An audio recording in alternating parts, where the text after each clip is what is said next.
Formation commanders meeting basically فوج کی ایک بڑی براڈ بیسڈ میٹنگ ہوتی ہے۔ اصل میں وہاں پہ سوال اٹھائے گئے وہ یہ تھے کہ سب سے پہلے تو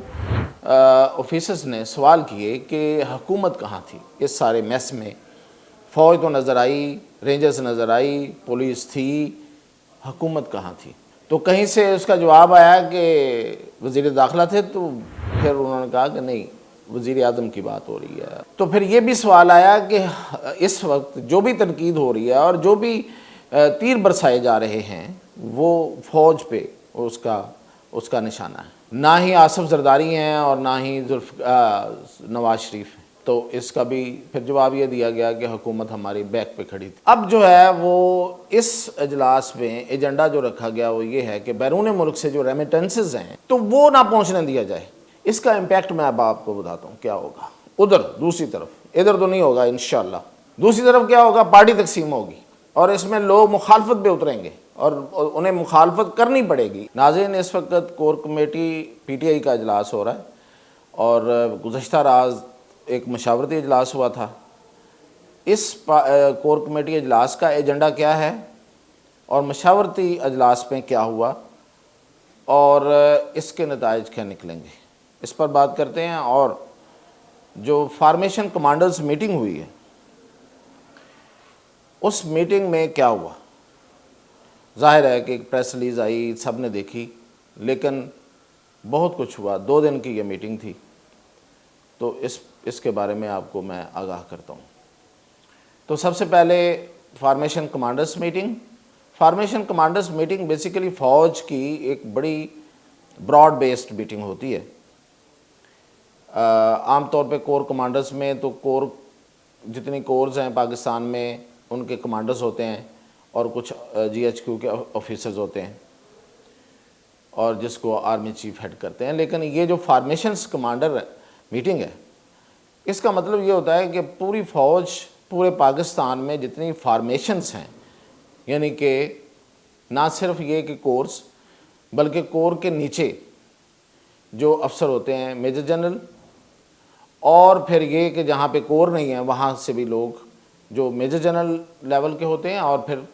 کچھ محکموں کے ڈی جیز جو فوج سے ریلیٹڈ اور فوج کے انڈر جو محکمے ہیں اور فوج سے ایفیلیٹڈ جو محکمے ہیں ان کے ڈی جیز، تو یہ فارمیشنز کمانڈر میٹنگ کہلاتی ہے۔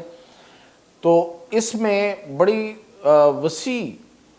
البنیاد ایک مشاورت ہوتی ہے، غور و خوض ہوتا ہے چیزوں پہ۔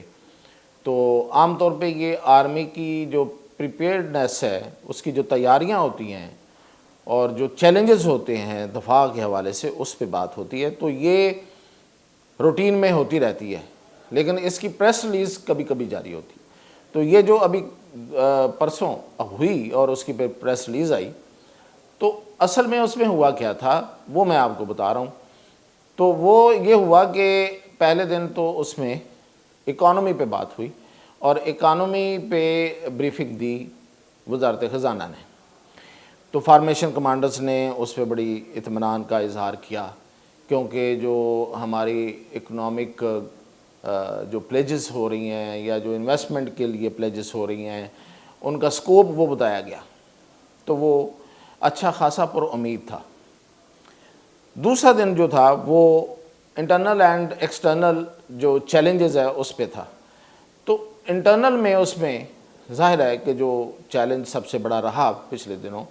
وہ تھا پاک آرمی پہ لگنے والے الزامات کہ ڈی چوک میں یہ ہوا وہ ہوا،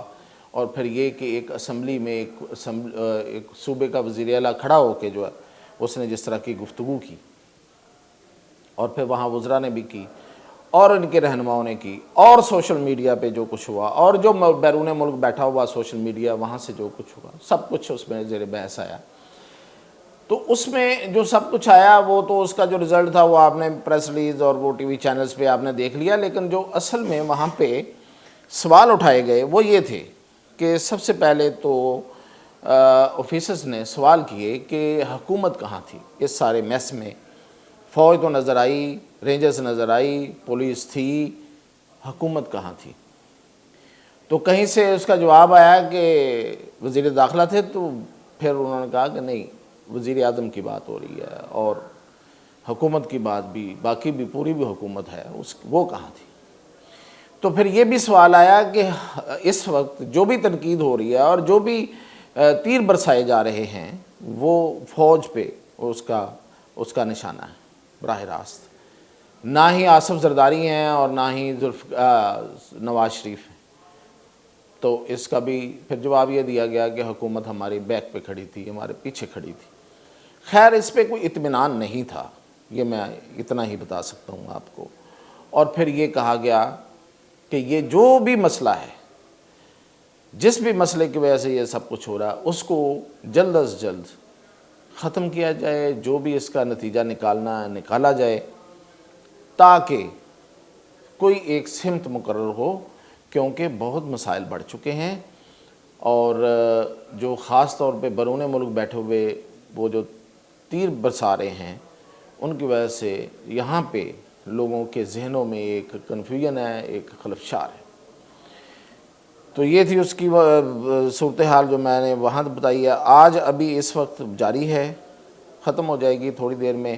لیکن اس کا مین ایجنڈا سامنے آ گیا ہے، جو پی ٹی آئی کی کور کمیٹی ہے اس کا، اور جو رات کو مشاورتی اجلاس ہوا تھا اس کی میں آپ کو بتاتا ہوں کہ کیا ہے ایجنڈے میں۔ جو سر فہرست ہے وہ ہے پاکستان میں سول نافرمانی کا آغاز کرنا۔ یہ پہلے بھی ہو چکی، ویسے کوئی نئی بات نہیں ہے۔ 17 اگست 2014 کو عمران خان نے کھڑے ہو کے کہا تھا بل نہیں دینے، یہ نہیں کرنا، وہ نہیں کرنا، تو کامیاب نہیں ہوئی تھی۔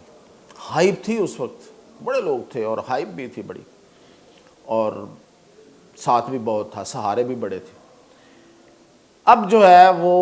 اس اجلاس میں ایجنڈا جو رکھا گیا وہ یہ ہے کہ بیرون ملک سے جو ریمیٹنسز ہیں، جو بیرون ملک پاکستانی ہیں، جو وہ پاکستان کو پیسے بھیجتے ہیں یہاں پہ، اور وہ تفصیلات زر کہلاتی ہیں کہ وہاں سے اگر ڈالر، پاؤنڈ اور باقی جو کرنسیز ہیں وہ یہاں آتی ہیں تو وہ ظاہر ہے ان کے اپنے اکاؤنٹس میں آتی ہیں، کوئی پاکستان کے اکاؤنٹس میں تو نہیں آتی، لیکن ان کے آنے سے پاکستان کی معیشت کو فائدہ پہنچتا ہے، تو وہ نہ پہنچنے دیا جائے۔ تو یہ اگر آپ غور کریں تو دنیا میں بہت سے ملکوں میں خلفشار ہے، بہت سے ملکوں میں اندرونی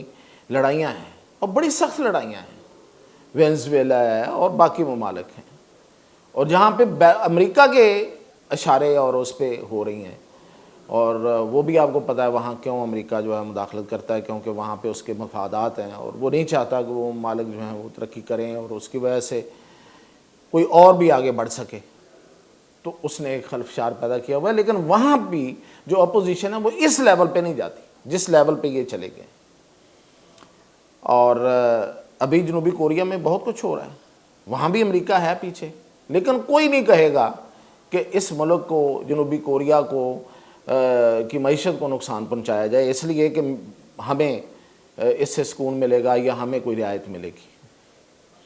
مطلب عجیب ہی اپنے طرز کا ہے، اس کو مطلب لوگ اس کو کس طرح سے لیتے ہیں اور کس طرح سے اس کو لیا جانا چاہیے کہ آپ جس ملک میں رہ رہے ہیں۔ اب میں آپ کو ایک بات بڑی سادہ سی بتاؤں، وہ امپیکٹ کرے گی، وہ یہ بھی نتیجہ میں اس سے نکالوں گا کہ یہ جو سول نافرمانی ہے اس کا کیا انجام ہوگا۔ دیکھیں بیرون ملک پاکستانی کوئی بھی کسی بھی پوزیشن پہ بیٹھا ہوا ہے، بڑا انجوائے کر رہا ہے، وہاں کی تعریفیں بھی کر رہا ہوگا، یہاں آ کے بھی تعریفیں کر رہا ہوگا، سکون اس کو یہیں آ کے ملے گا، عزت اور احترام اس کو یہیں پہ ملے گا، اور وہاں کی جو کمائی ہے وہ یہاں آ کے وہ پھر ایک اور اپنے آپ کی ایک پرائیڈ بھی لیتا ہے، اور اس کو وہ ایک نئی کلاس میں بھی داخل ہوتا ہے، وہاں تو نہیں ہوتا۔ تو یہ اپنا ملک اپنا ہی ہے، آپ دنیا میں کہیں بھی چلے جائیں۔ تو یہ کیسے ہو سکتا ہے کہ وہ لوگ جو ہیں وہ یہ ناکام ہوگی بری طرح سے، یہ میں پریڈکشن کر رہا ہوں۔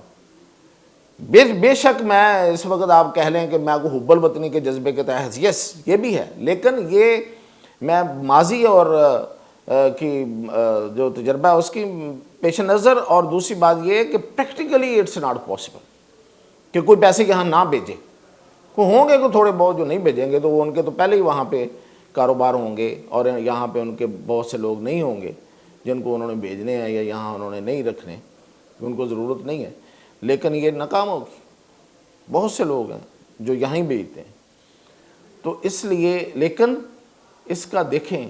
اس کا امپیکٹ میں اب آپ کو بتاتا ہوں کیا ہوگا۔